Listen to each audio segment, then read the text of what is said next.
Hey friend, please subscribe. 1 second for you. Big deal for me. The night they declared my father dead, Ingrid wore heels to court.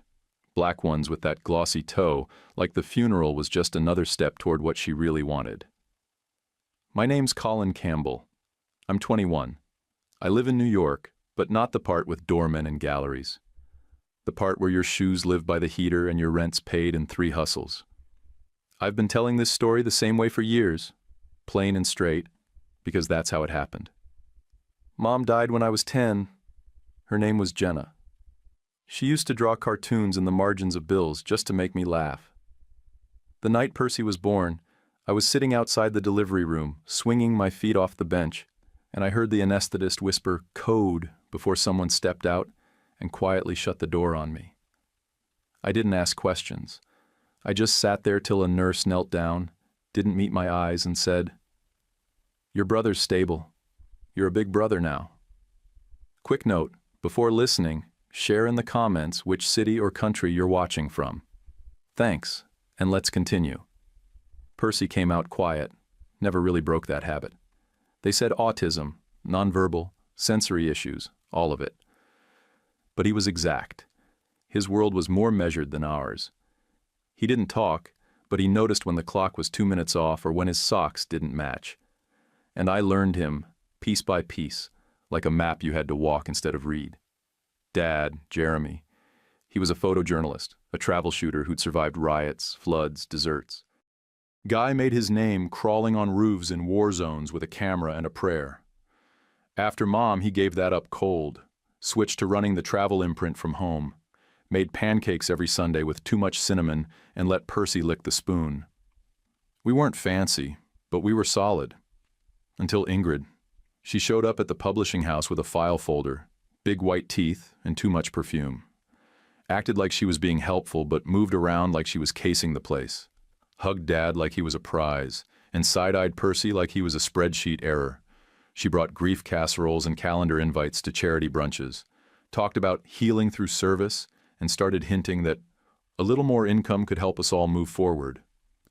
Dad, being a peacekeeper, decided one last assignment a year wouldn't kill him. Just one expedition, just a few weeks. To keep Ingrid happy. Yeah, that's the one that killed him. The river caught him on the way back, somewhere past the city mouth where the channel widens and the current turns vicious. Coast Guard found the wreckage and some of his gear, but not the body. That week, harbor horns screamed every morning. I still hear them. 6 months later, a court called it. Presumed dead under the statute. Ingrid brought her own lawyer, wore black, nodded along solemn, then filed for full guardianship of Percy. She shut off my tuition payments, cut Percy's speech therapy, locked down the accounts. Then held up a glossy brochure with fake trees and smiling kids and said, "He leaves Monday." I was 21, working the espresso machine mornings, delivery bike nights. I flipped laundry while checking Percy's checklists. I kept the house running like a stubborn mule. That night I didn't cry. I pulled our papers from the fire safe, stuck my ID and Percy's into a file folder, and tucked it under my hoodie. When Percy asked if the bus would be loud, I told him we'd sit up front and count the stops.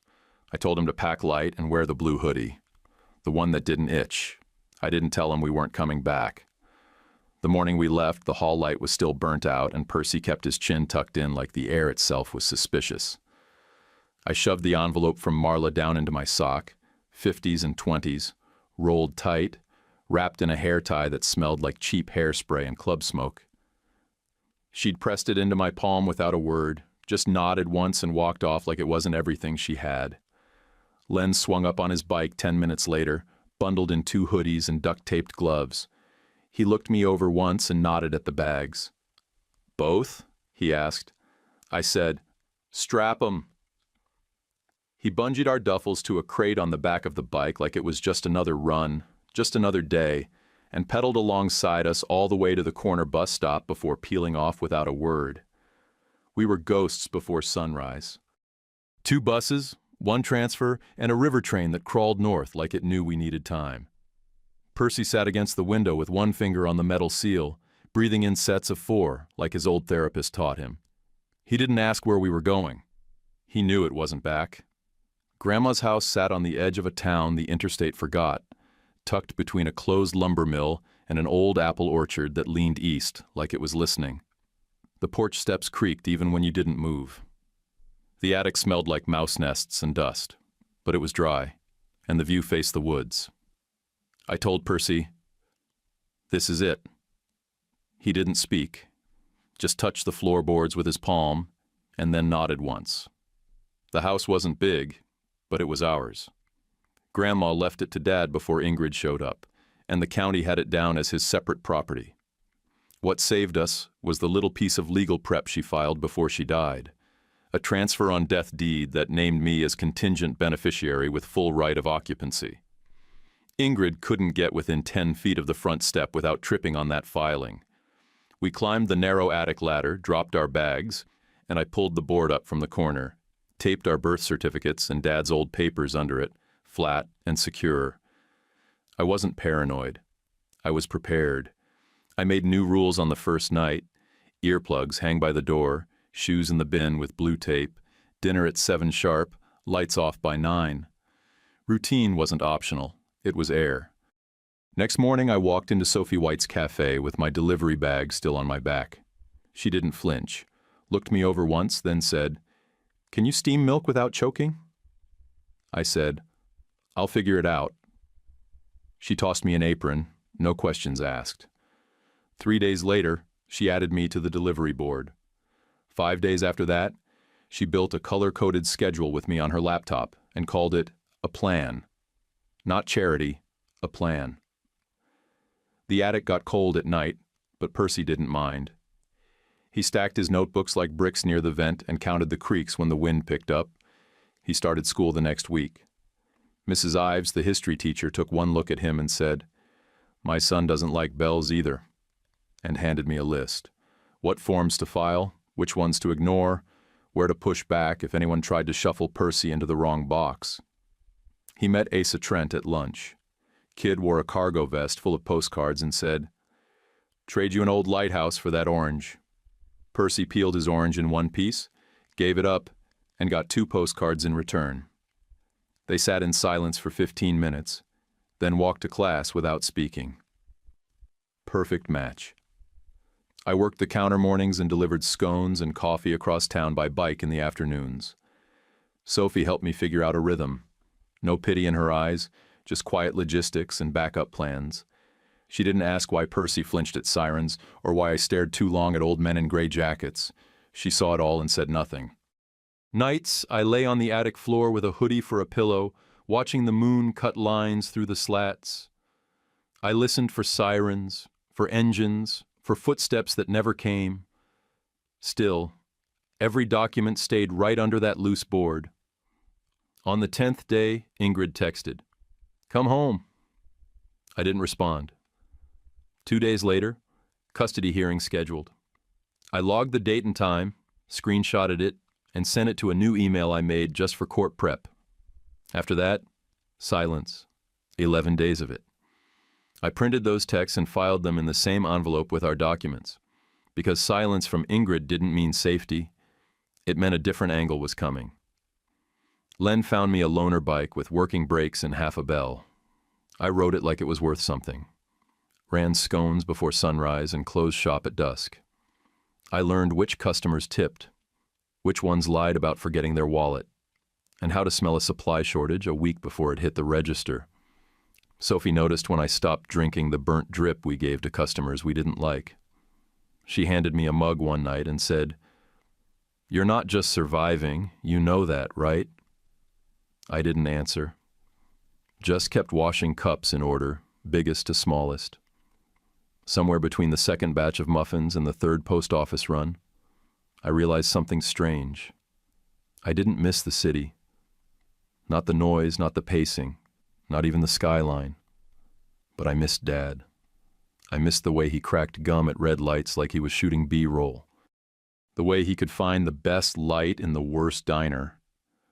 The way he used to stand beside me at the kitchen sink and say, "You rinse, I stack." I could still hear him say it, voice low and steady like a promise.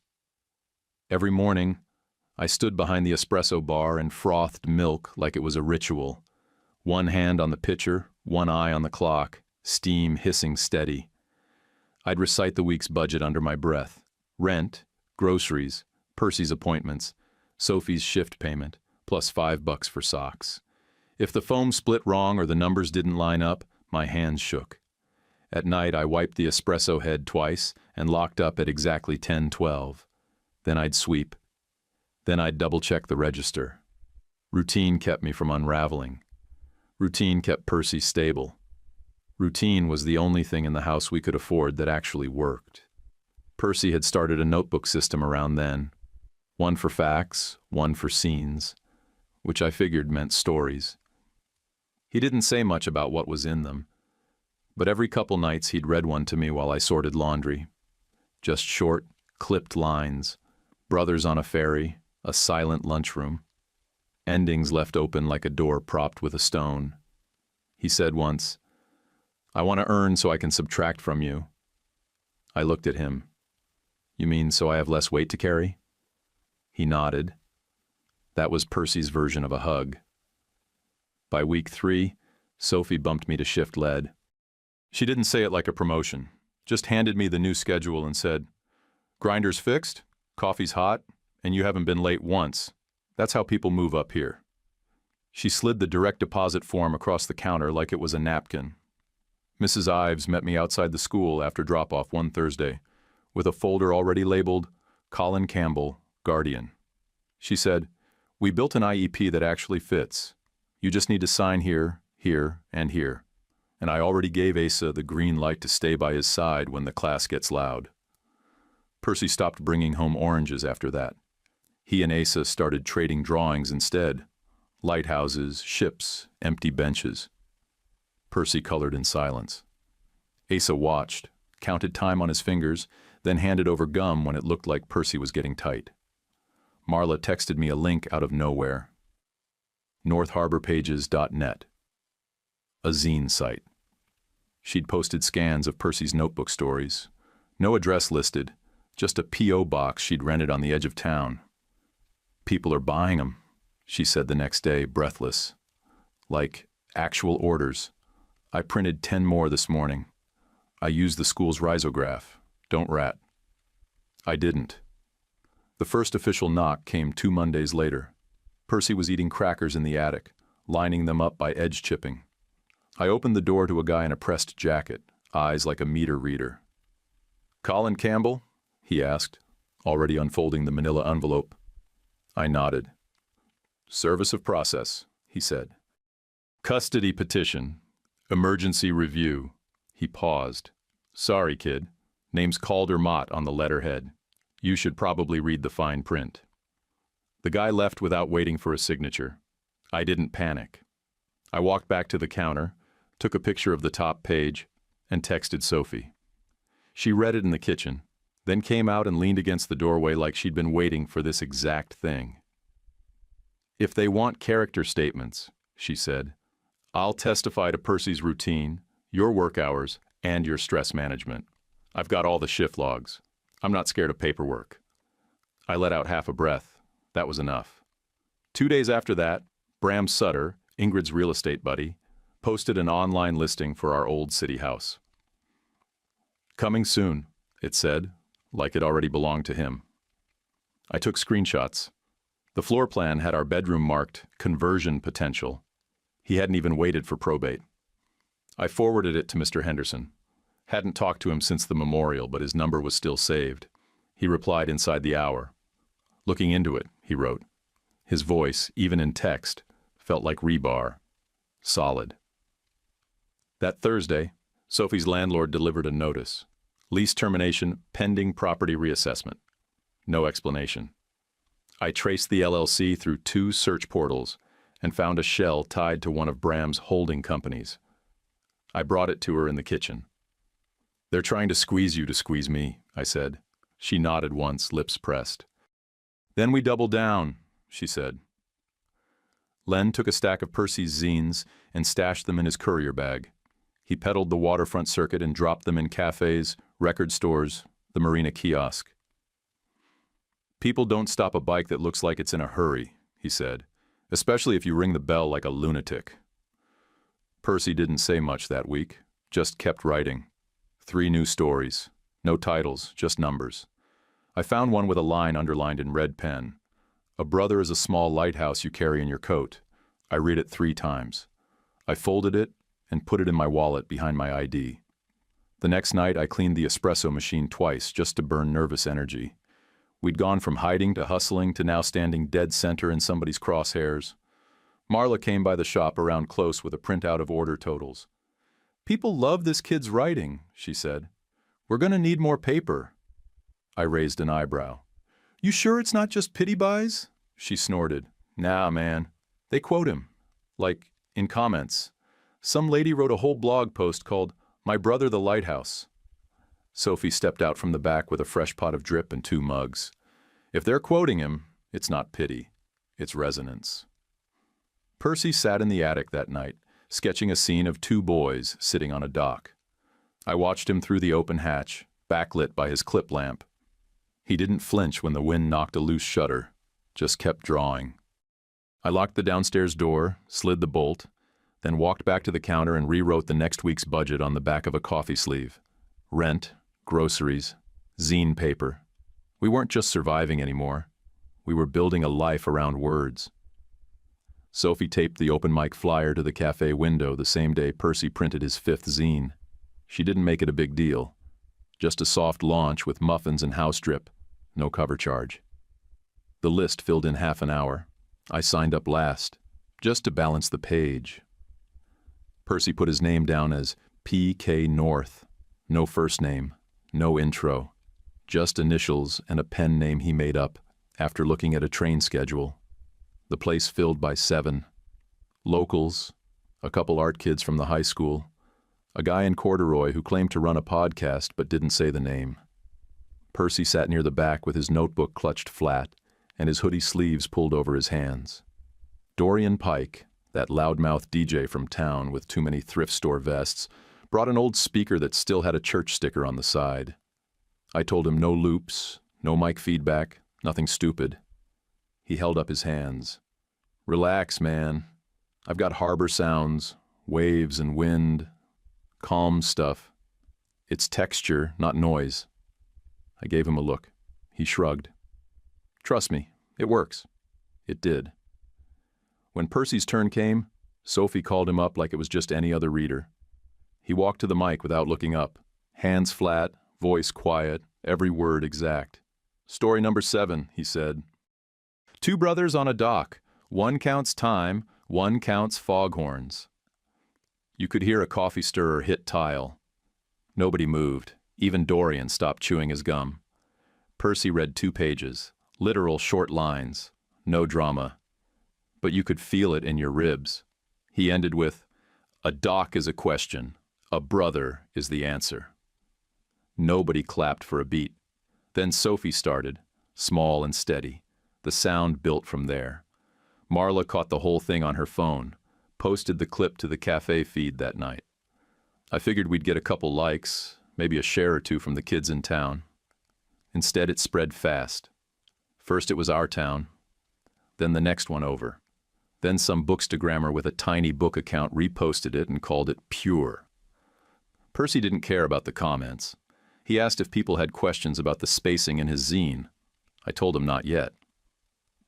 Next morning, Len taped up a wire rack near the register and labeled it with his beat-up label maker. North Harbor Pages. People bought one with their coffee, then tipped like crazy. Sophie raised an eyebrow, handed me the jar, and said, "Inventory with feelings. Who knew?" I told Percy to keep it anonymous. We didn't need Ingrid sniffing around, not yet. He nodded. We used initials on the covers and printed with the P.O. box. Then the local weekly ran a feature. Not front page, but centerfold. Who is P.K. North? They printed a blurry shot of Percy's hands from the open mic and quoted the dedication from his second zine. "To C.C., Keeper of the Light." I froze when I saw it. We didn't talk about dedications. I stared at that line longer than I meant to. We sold out the first run of zines in 2 weekends. 84 copies gone, 10 more by mail. Sophie had to restock toner twice. Bram called me 2 days later. "Kid," he said, like I was a lost intern. "That house you're squatting in. Unproductive capital. Let's be smart here." I kept my tone flat. "Say that again in writing, please." He chuckled. "Let's not get litigious." "Too late," I said. Calder Mott, Ingrid's go-to legal vulture, filed a new motion with the court. Unstable sibling obstructing access to necessary services. Total trash, but enough to trigger a review. Mrs. Ives didn't flinch. She wrote the judge a letter, typed, signed, witnessed, outlining Percy's progress. How he engaged, communicated, worked with structure. She cited the zine project without naming Percy outright. At the next park reading, Percy stood under the covered gazebo with Asa beside him. Asa didn't say anything, just turned the pages for him while Percy read story 9. A lighthouse with no bulb, but it still points the way.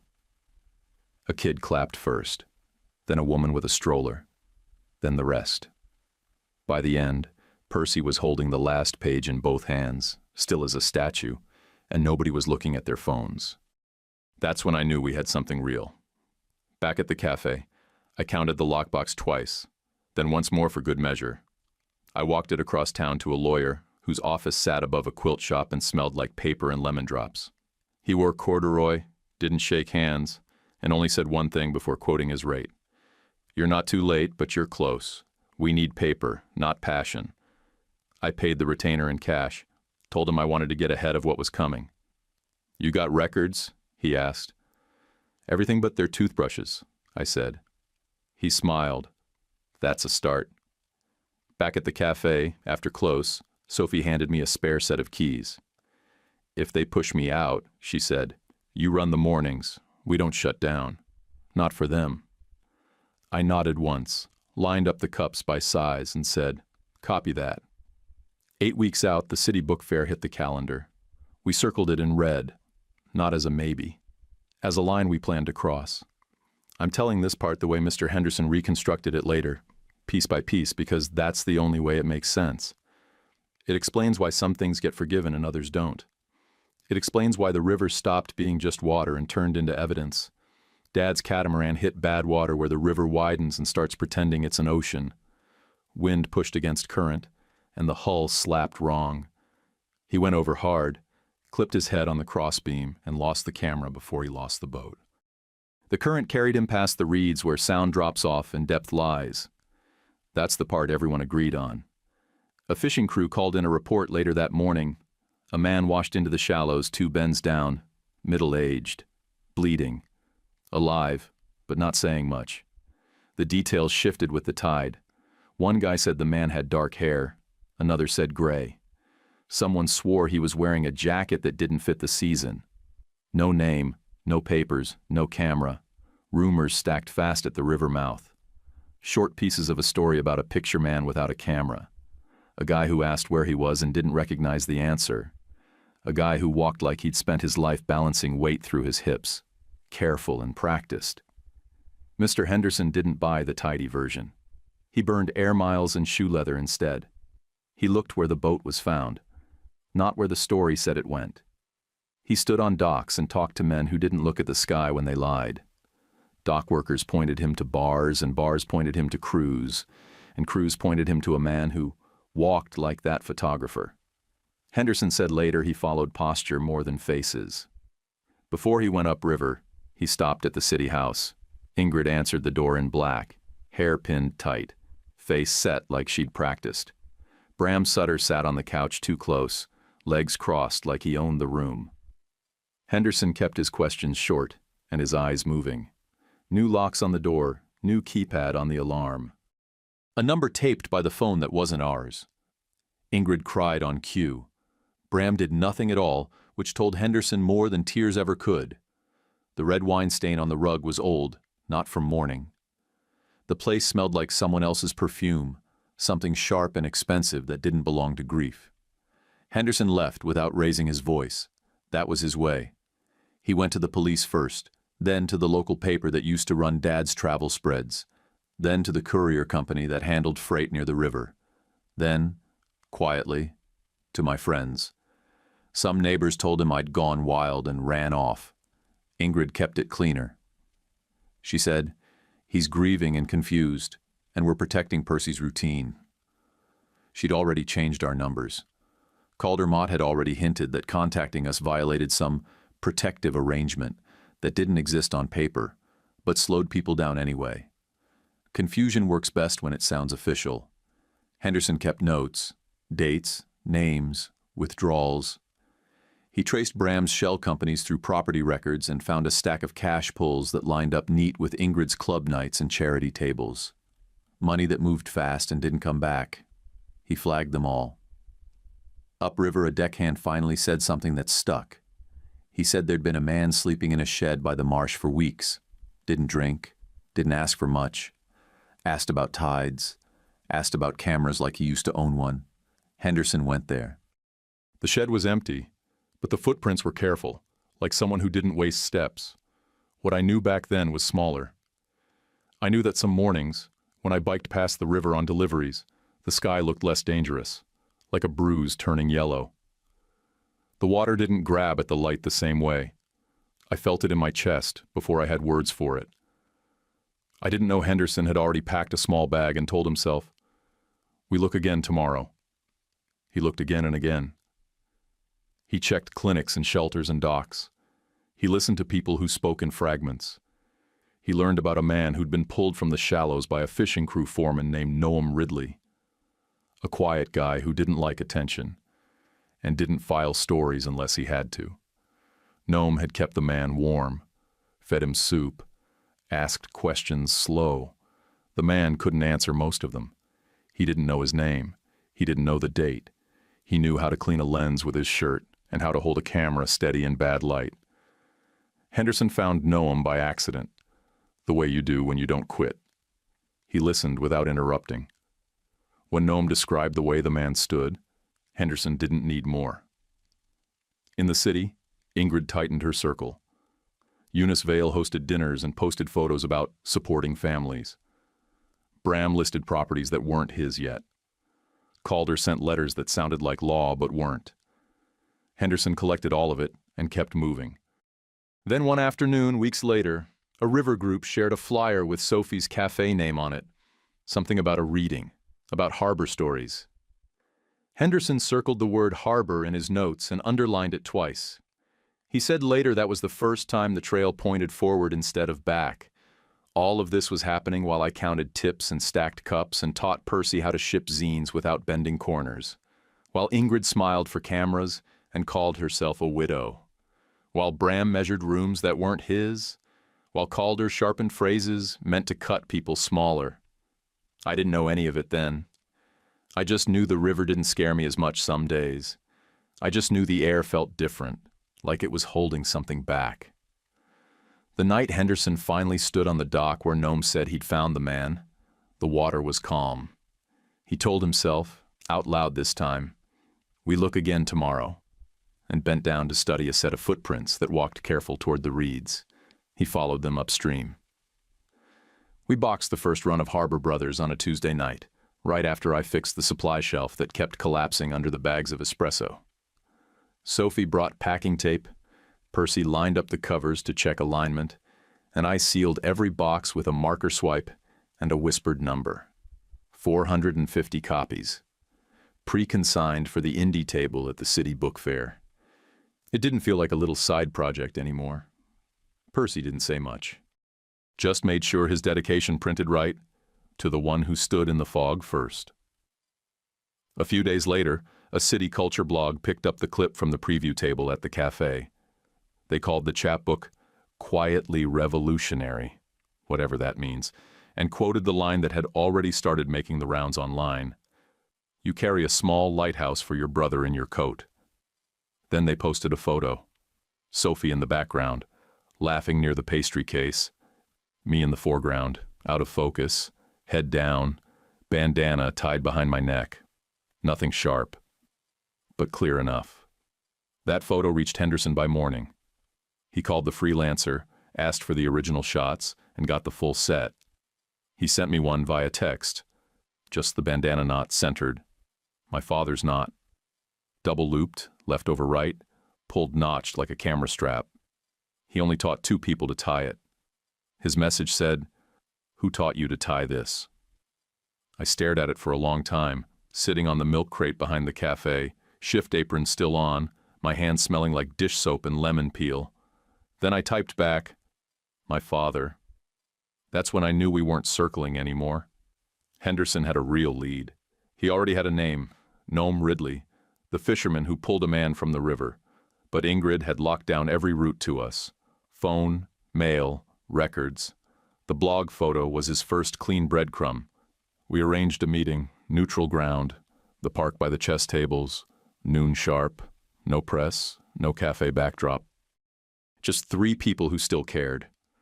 I brought Percy, told him we were meeting someone Dad worked with. Sophie came too. She didn't hover, just stood 1 step behind me, not in front. That mattered more than I could explain. Henderson didn't hug, just looked straight at Percy first and said, "Your commas are straight." Percy blinked, then nodded once. "I have a style guide," he said. That was enough for Henderson. He smiled at me next, tighter than usual. "You've done work I'd put on a cover." I didn't say anything yet. I was waiting. He said, "We've got a man, pulled from the shallows, memory coming back slow. Name's right, voice is close." And I believe him. I didn't answer for maybe 30 seconds. Couldn't. My chest felt like it was filled with static. Percy looked up at me. Is he late or missing? I swallowed hard. We're about to find out. 2 days later, Caldermott filed an emergency hearing motion. This one came with teeth. Said I was exploiting a minor's intellectual property for commercial gain, that I'd concealed a dependent child from legal guardianship. It landed fast and hard. Stack of papers left with Sophie's barista like it was a bakery order. That same hour, Ingrid posted a photo with Eunice Vale. Lawn chairs, wine glasses, pearls. Caption, "Protecting family means not flinching when it's hard." I flinched once, then got to work. Marla pulled the docket details and started combing the case number. Found a fire code complaint filed against the cafe, same day as the hearing notice. It listed emergency exits, unverified, and supplies stored above regulation height. Bull. The LLC that filed it, a shell traced back to one of Bram's dummy listings. Pressure by paperwork, classic play. I pulled Percy from school early and walked him through the courthouse at off hours. We mapped the steps, elevators, door swings. He noted the way the ceiling echoed in certain halls and where the water fountains hummed. We sat on a bench at 317, split a granola bar, and talked about nothing for a full 10 minutes. At home, I ran through the case again, line by line, trying to see the holes they'd twist into knives. Sophie called in a favor, friend of hers, decent city lawyer who didn't use big words to prove his fee, said we'd have a slot. Mrs. Ives worked with Percy, gave him a list of calm answer questions. Where do you write? When do you feel safe? What helps when it's loud? Asa showed up the next morning with index cards, color-coded, laminated. Percy went through them like flashcards, mouthing each line with one finger curled in his sleeve. Sophie gave me a look across the table while the boys worked. She said, "This hearing, it's not about guilt. It's about territory. They don't want custody. They want control." I nodded. And they're mad we stopped asking permission. Len was already riding dirty.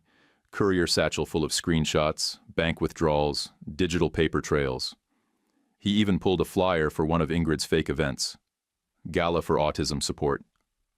Venue listed. Seat map. Ticket prices. No registration. No tax ID. No clue where the money actually went. We printed 2 copies. One for court, one for the record. That night, I found Sophie restocking the coffee bar. I didn't get on a knee or light candles or even say her name first. I just said, "Stay if it gets loud." She looked up. I don't spook easy. I took her hand and squeezed once. Then I started packing Percy's documents again. Hearing was set. We had a slot, we had evidence, we had names, facts, timelines, and we had one more piece the others didn't know about. Henderson called late that night. His voice was tight but steady. "Your father's ready to testify," he said. "We'll see you in the building." I didn't say anything back, just listened to the sound of his breath and the river behind him, rising slow. We walked into the courthouse at 9:02. The guard didn't even look up. Percy had his pencils in hand, lined up by length, sharpened to match. I wore Dad's old watch, the one with the scuffed face and the band held together by electrical tape. I hadn't touched it since the memorial. We took the left aisle to dodge the courthouse camera. Sophie had warned me about local reporters grabbing B-roll during family court days. Percy kept his hood down, but his eyes scanned the room like a field map. Ingrid sat with her hands folded and her shoulders angled inward, composed and deliberate. Calder Mott, that bloodless snake of a lawyer, adjusted his tie twice and made small talk with the bailiff like he knew this was already in the bag. Eunice Vale was posted up second row, wearing a wide hat with fake feathers, smiling like this was a pageant. The case had been assigned to a judge from another county, neutral, new to all the names and faces. Eunice had no standing in the room, legally or otherwise, but she made sure she was seen, like always. Our attorney, quiet woman with a green legal pad and glasses that didn't slip, stood straight and led with numbers, school progress, verified income, confirmed housing. Sophie handed in color-coded schedules and payroll logs with my name on every shift. Nothing dramatic, just facts, just hours and heat maps of effort. Mrs. Ives was next. She didn't posture. She didn't soften. She told him what Percy could do, how he self-regulated now, how Asa helped anchor him, how routines turned into real skills. "He hasn't hidden under a desk since September," she said. "That's not luck. That's safety." Calder rolled his pen between his fingers. He waited like a man with rehearsed ammunition. When it was his turn, he used words like fishhooks. Unfit. Runaway. Exploitation of a vulnerable minor. He made me sound like a con artist with a sob story. Ingrid dabbed at eyes that weren't wet. Eunice crossed her legs like the ruling was already signed. Then Len stepped up. Hoodie zipped, hat off. He didn't smile.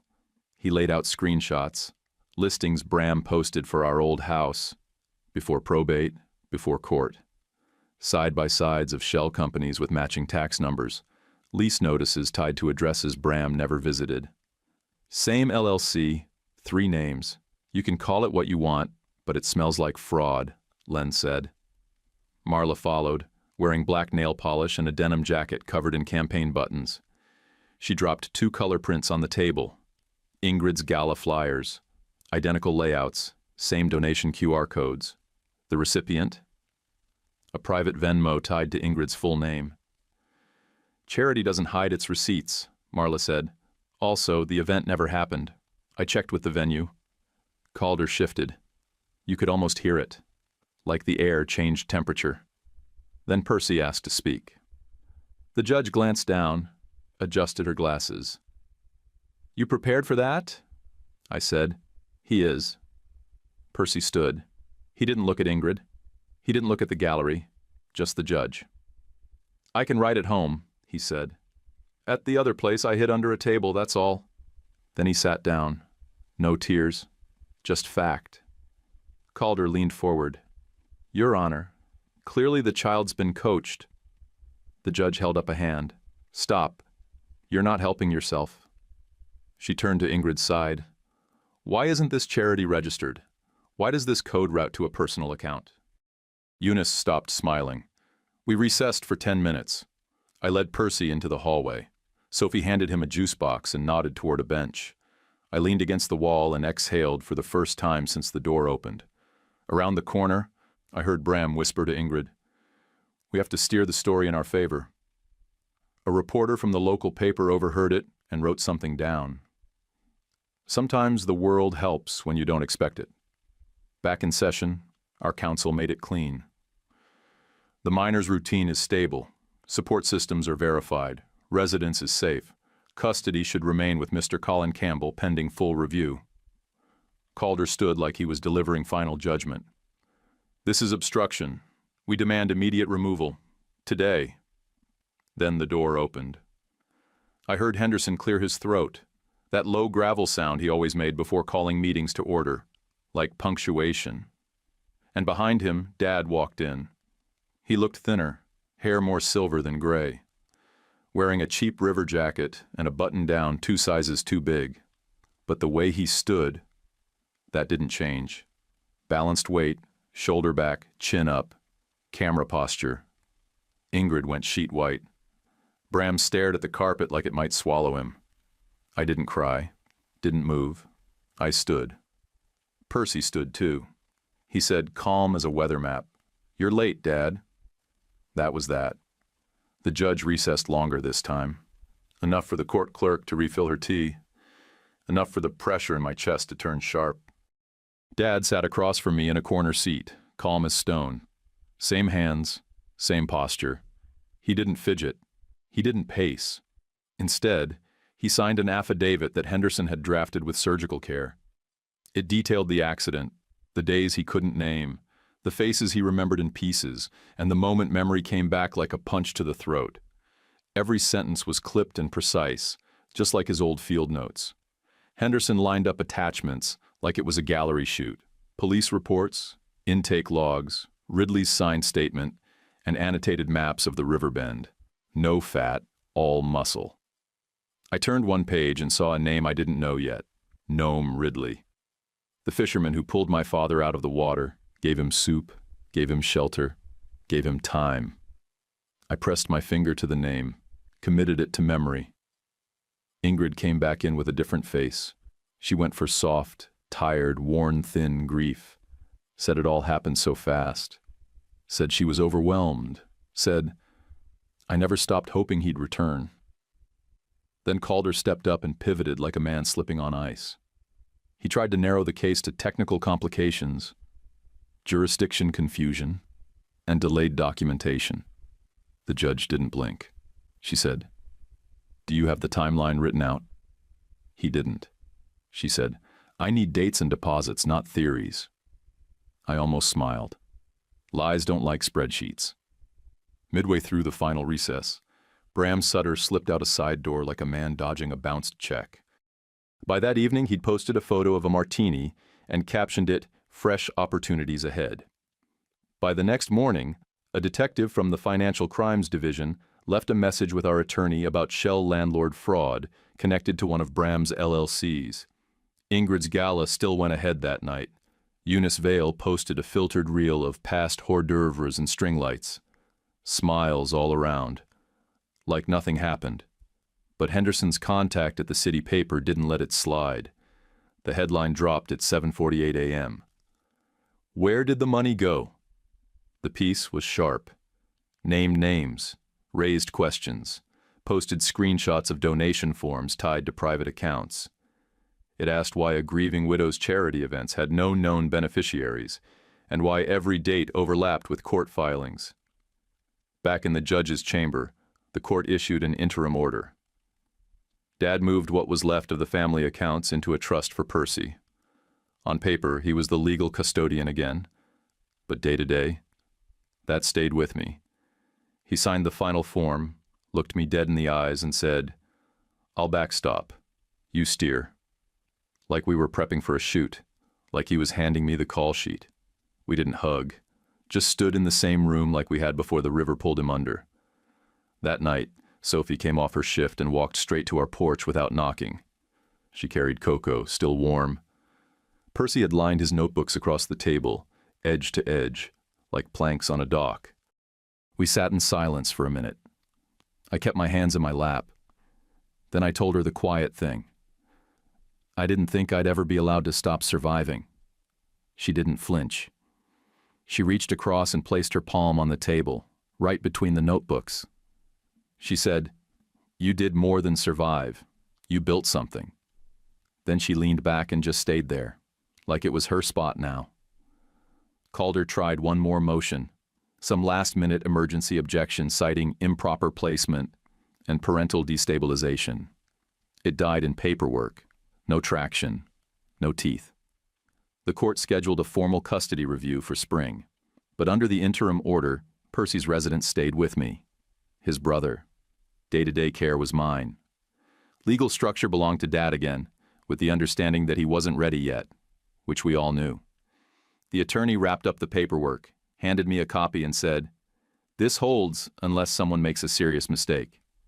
I nodded. That won't be me. Dad offered to take us back to the city house, said it still had our things, said the neighbors asked about us. I looked at Percy. He said, "The attic is calibrated." That settled that. We stayed. That week, I slept without my boots next to the bed. First time since we ran.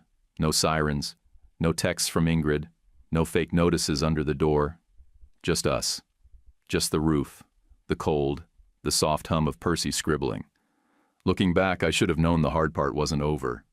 It was just finally honest. The city book fair set up under string lights and late-season leaves. Tables lined the edge of the park like a map of people who refused to quit. Every indie imprint had a fold-out banner and a square reader. Ours didn't. Just a hand-painted cardboard sign that read North Harbor Pages in Marla's messy block letters. Dad stood off to the side, camera slung low, arguing with Henderson in quiet tones. Henderson kept nudging him about relaunching the travel imprint. Said it was time. Said he could add a small fiction line too, something new to build, something he could shape from the other side of the storm. Dad said, "One step at a time," but he didn't say no. Percy sat cross-legged near the fountain, holding Harbor Brothers like a church book. He didn't read loud, but people leaned in anyway. His voice carried without trying. Dorian Pike sat just behind him, working a quiet beat from a loop pedal. Soft harbor sounds, the kind he promised wouldn't get in the way. It didn't. It landed perfect. Len moved boxes like he was running a dock. Didn't wait for instructions. Just refilled the table, checked the cash tin, and flagged Marla whenever we got low on anything. She set up a tip jar labeled Attic Snacks and claimed she didn't care about the numbers, but every time someone dropped in change, she counted with her eyes like it was inventory. I let her. Around noon, another indie editor stopped by, dropped a card and said, "We'd love to do his next run." Dad took the card, looked it over and didn't reach for his pen. "We'll do right by his pace," he said.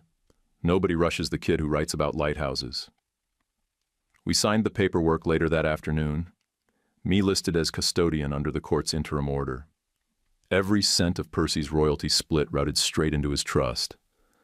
I triple-checked that part. Back home, Sophie put me in the manager slot officially. Gave me a clean printout of the new schedule, my name bolded in 4 places. I handled vendor calls, planned stock levels, trained a new part-timer named Gio, who asked too many questions but learned quick. Sophie told me, "You're not just good at this. You're good with people who need the structure." I said, "That's what it takes." She smiled like she already knew. Henderson tracked one of Bram's Shell LLCs to a rented drop address near the river.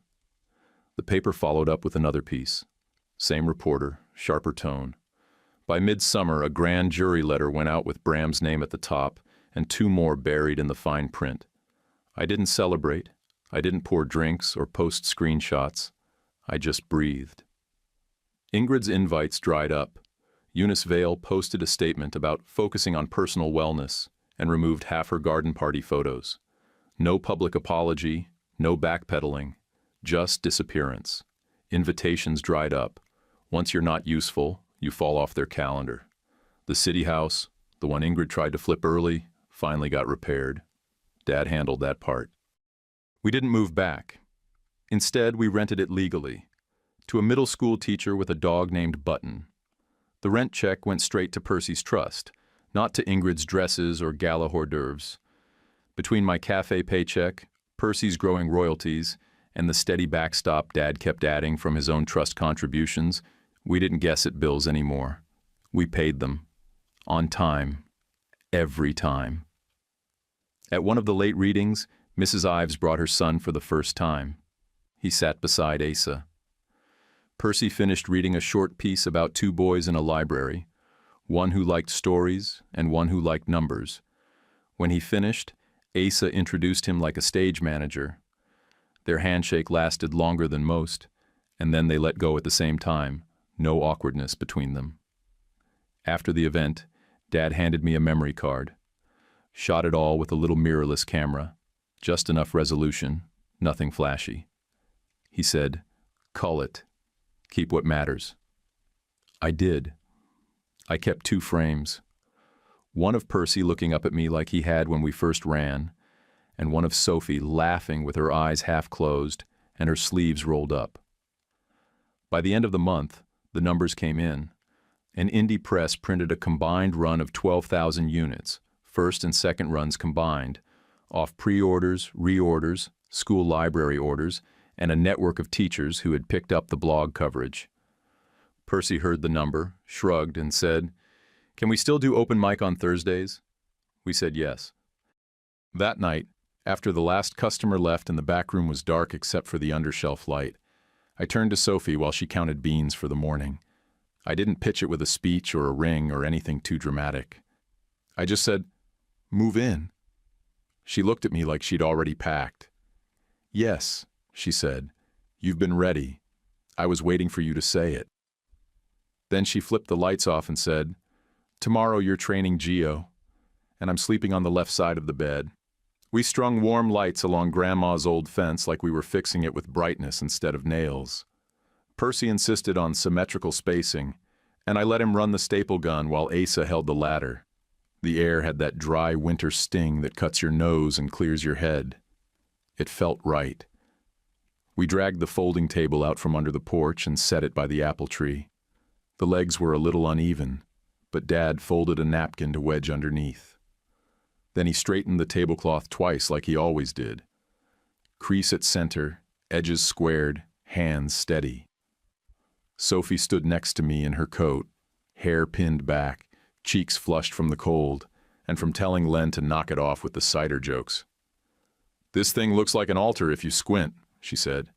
"It's not for sacrifice," I said. "Just promises." Percy wore a navy sweater and had 3 pencils tucked in his breast pocket. Yellow, black, and blue, his version of comfort armor.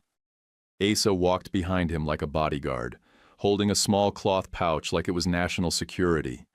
The rings were inside, tied together with baker's twine. Mrs. Ives cried during setup, not at the big moment. Just when Percy handed her a folded program, he made himself with a lighthouse drawing on the back. Len cracked a joke about not being able to cry because his contacts would freeze. It didn't land, but Marla laughed anyway and queued up a playlist from her phone speaker, the same one that survived 4 birthdays and 1 power outage. Gnome Ridley sent a note on lined paper.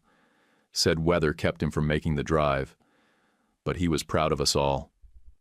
Dad read it twice under his breath and folded it into his wallet. Didn't say much else. He didn't have to. Henderson stood off to the side near the shed, hands in his coat, eyes scanning the whole yard like a man used to measuring exits. He didn't smile often, but when he did, it stayed in place. Like he knew this wasn't just a ceremony. It was the end of the hard part. We didn't hire an officiant. No robes, no podium, no arch. Just us and the people who got us here. We said our words plain, the way we say everything. Sophie said, "You're stubborn and steady. You don't flinch when it counts." I said, "You're the one who turned our survival plan into a life." That was it. That was enough. Then Percy stepped up, cleared his throat once. Read a short essay he wrote the night before, printed in 12-point font with the margins adjusted just so. He said, "A brother is a job title you don't retire from. It doesn't expire. It just gets more complicated." Then he handed a copy to Sophie. "Welcome to the team." Asa nodded like a director calling cut. Dad raised the camera and snapped one shot. Checked the histogram like old habit. Then said, "One more," and shot again. I knew the second one would be the keeper. At midnight, we clapped sparkling cider lids together and pretended they were champagne corks. Percy held his cup up too high and almost spilled it on his notebook. Len yelled, "Midnight roll call!" And Marla lit a sparkler from a candle. I looked around at every single person and gave them the only toast I had left in me. If you can carry, carry. If you can wait, wait. If you can love, love loud and steady. That was the truth. We ate chili from a big slow cooker and store pie that was better than it had a right to be. Sophie leaned on my shoulder as the crowd thinned, heaters still humming under the tree, and she asked, "So what do we do next?" I looked at the attic windows glowing above us. Percy had left them cracked for airflow. "Breakfast at 6, I said. "Reading at 7. Same as always." She smiled. "Steady." "Yeah, steady. Before you head out, Happy New Year to you. I hope this year brings you real love, quiet happiness, and people who stay close when things get hard. And let me ask you something real. If someone in your life tried to take control of what matters most to you, would you stay quiet or fight with everything you have to hold your ground? If this story hit home, tap the hype button to help it reach others who need it. Don't forget to like and subscribe. It's just one click, but it means everything to us. And drop a comment, even just great story or your take on what you do. I'm listening. Love you guys. YouTube picked this for you. Tap it. Let's see if they guessed right.